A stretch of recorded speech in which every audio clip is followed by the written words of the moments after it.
Hello everyone, today I am able to show some Trials of Osiris gameplay and talk a little bit more about it. When this video goes live, Bungie will be streaming some Trials of Osiris with Triple Rec, and we may learn more things not covered in this video simply because I did not have access to them.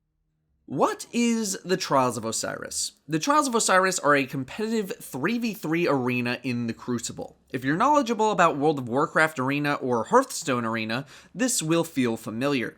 First off, the Trials of Osiris are only open from Friday to Tuesday, so from Tuesday to Friday you can't play, it's only open on the weekends. The Trials of Osiris require a ticket to get in, called a Trials Passage. Once you have the passage, that's when you can compete.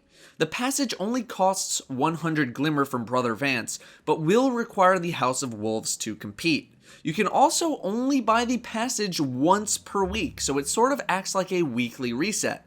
My understanding is that you'd be able to buy a pass for each character every week, granting up to 3 passes per week, 1 per character. However, I'll wait for Bungie to confirm before I say anything is absolute truth. I'd be very surprised if you could put your passage in the bank and take it out with another character.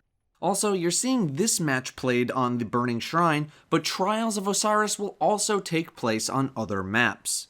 The game mode is a new game mode called Elimination. It's basically like a more hardcore version of Skirmish. You can't self-revive, only your teammates can revive you, and the timers apply the same way they do now. When you die, it takes 5 seconds before you can be rezzed, and then an additional 5 seconds for every time that you die after. The round ends when everyone is dead. If after 2 minutes you're still fighting, there's now a couple of ways to win. A capture point will spawn in the middle of the map, and if you capture it, you win that round.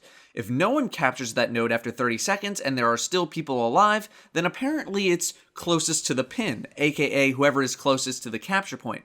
But I'm still a little bit confused because, as we can see in this clip, my teammate is literally standing in the zone as the round ends, but we still lose, so I don't know if it takes all players into account or what. I'm going to try and get that cleared up. Heavy ammo will spawn only once per match, and it will spawn on the first round where a team has 3 wins. So whenever the score is 3-0, 3-1, or 3-2, you're going to have a heavy ammo spawn the first time it is one of those scores. After that, it will not spawn again. The heavy spawn will spawn in both locations that it typically spawns in, usually designating that round as the heavy ammo round. You can't take heavy ammo with you into future rounds, so use it all up. What about supers? Supers will charge over time like they normally do, and they otherwise do not operate any differently. You just need to be much more careful with how you use them because they're so much more valuable than they normally are. They can and will be things that win games. The first to 5 round wins the match. You'll see your ticket wins and losses whenever you enter a match. It'll be displayed on the bottom left. The maximum amount of wins you can get is 9, and the most amount of losses is 3. Whichever you reach first, 9 wins or 3 losses, will complete your ticket in the event and you can turn it in for rewards. The more wins you have on your ticket, the better loot you can get or should be capable of getting. I wasn't allowed to capture any of the rewards, but I can tell you a little bit about what is possible to earn. Brother Vance is the Trials vendor. You'll have 4 options for random rewards: stone, bronze, silver, and gold. Stone is 2 wins, bronze is 4, silver is 6, and gold is 8. There are also the options of buying a piece of armor for 5 wins or a weapon for 7 wins. Those are all purchased with the wins on your ticket. Then you have the consumables, which all cost 3 passage coins each, in which those coins can be earned through regular Crucible, and I would assume through tier win rewards from the stone, bronze, silver, and gold packages. The first consumable gives you a win for free, the second forgives your first loss, and the third gives you a bonus win if you win your first match. You're probably going to want to make use of those pretty often. Finally, here's what the gear looks like, and I think it looks great. Absolutely fantastic. The color scheme is cool, the whole Egyptian theme in general I think looks really sweet, and you're going to be standing out from the crowd in a full set of this. I know if I see people in full sets of Osiris gear, I'm going to be a little more careful around them. The Osiris gear, I believe, will get you to max level, which will be level 34. That's all there is to it on a base level, pretty simple in concept. But this is a much slower paced, much more competitive scenario and game mode, which encourages very highly coordinated play. Going off by yourself trying to go into hero mode is not going to be something you're looking to do pretty much ever. It will really benefit you and your team to stick together and play much more tactically. I'm also going to say this right now. From what I've learned and experienced about Trials of Osiris, this is not going to be a game mode for everybody. If you're not good enough to get the rewards, then that's just going to be tough luck. The reward system is solely based on how well you perform within the trials. If you have a bad week, oh well. If you're not a great PvPer, that's on you. There's not going to be any hand-holding on Bungie's end, at least that's the impression I've gotten from my experience. If you win, you're getting rewarded. If you lose, you should try winning. The best team composition is going to be the one that you expect, and that's basically anything with hunters. I think 2 gunslingers and a sunsinger is probably the best composition you're going to get for Trials of Osiris. Golden Gun can easily wipe a team, and Fireborn is a considerable game changer. However good you think Fireborn is, it's way better than that. And if this new exotic helm for Warlocks called the Ram is still the same as it was when it was data mined, it's going to be a huge pain in the butt to deal with Sunsingers. The Ram, for those who don't know, disorients targets near your body when you resurrect with Fireborn. I'm probably moving into unpopular opinion territory here, much like every other opinion I've ever had, but I think Fireborn will need some kind of nerf in effectiveness with Trials coming out. I'll leave it at that for now though. Hunters will continue to dominate in their PvP ways with Trials of Osiris with Gunslinger and Blade Dancer, although Gunslinger is probably going to be better. Sunsingers will also be really good, and Titans will continue to be mediocre compared to them. I think with all the Hunters and Sunsingers that Defender Titans might have their place with an Armamentarium suppression grenade build, but that's a bit of a stretch. After all, those supers can be countered by simply running away, but good players will still manage to make their supers effective. Striker Titans are a good counter to Blade Dancers and Sunsinger Warlocks because of Fireborn, but Blade Dancers and Sunsingers still can be countered by other supers, so I don't think we're going to see Titans walk into the PvP limelight. At least right out of the gate we're not. Also, if you love Thorn and Last Word, well, prepare for a lot of that as well, because those will still very much dominate the arena. I don't think we'll be seeing much Blink Shotgun though, which is good. You're probably going to see a lot more sniping than shotguns, but I still think having one person with a shotgun is going to be a good, or at least a viable option.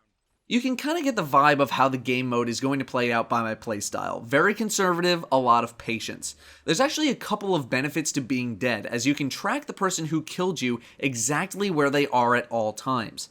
Not to mention you can scope an area pretty well and give callouts as to where the enemy is going. A lot of Trials of Osiris is actually tracking where dead enemies are because you need to kind of play around that a lot.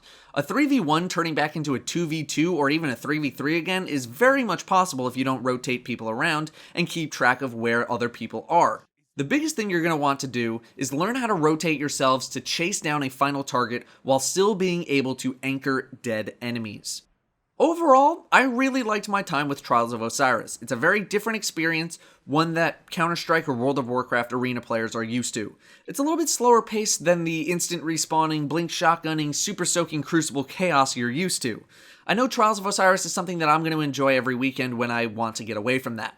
But I think Trials is also really going to highlight some of the stuff people consider really strong in the Crucible now. Hunters in general, Thorn and Last Word, Sunsingers are going to cause many throne controllers. Final round snipers also might see a little bit of a comeback. If you thought that stuff was annoying in regular Crucible, then prepare yourself because you're pretty much only going to see more of it in Trials of Osiris. I took a poll on Twitter recently, and of the people who voted, Fellwinter's and Blink Shotgun were the top 2 problems of the Crucible. Following those were Hunter Supers and Exotic Hand Cannons. For those who think that Hunter Supers are fine, you will soon see, once you start playing Trials of Osiris, that they are, or at the very least, can be way more of a game changer than Nova Bomb, Fist of Havoc, or Ward of Dawn. Hell, Fireborn may be the biggest game changer of them all. I do hope Bungie will do something about some of this stuff in the future, because I know I'm not the only one who is tired of fighting Thorn after Last Word after Fellwinters after Thorn in the Crucible. In the games that I played, I did not see a lot or really any Blink Shotgun aggression, simply because people are working together more, and dying in an area that you can't be rezzed in is kind of bad, and the fact that the person you killed is going to be rezzed is also really bad. However, it would not surprise me if you saw Blink Shotgun become slightly more popular as groups get more familiar with the game type, but I don't think it'll ever be the #1 strategy. That is going to do it for my Trials of Osiris gameplay and information. I'll have a video very shortly showing off all of the new PvP maps as well. They all look really, really good and feel different compared to what we've been playing on, but more on that soon. Now, I'm sure there's going to be a good amount of new information revealed today, the 29th, during the stream, and anything new that we learn from said stream will be covered in another video going up later today. If it's not enough to warrant another video completely, then I will update this video with annotations, and will include the additions that I made in the description so that you don't need to watch the whole video again. I'm going to let the rest of this video finish. That's the end of my commentary. Thank you all very much for watching, and I'll see you next time.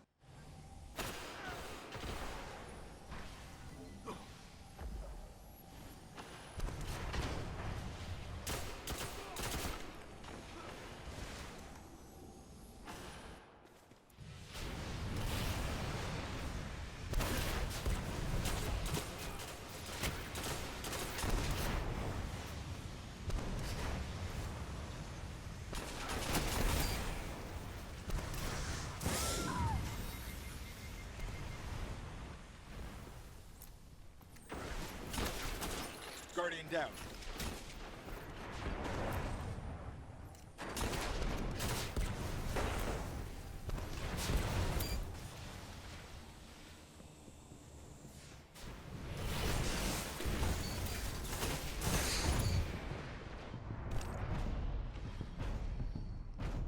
Enemy team eliminated. Weapons down, Guardians. This fight's over.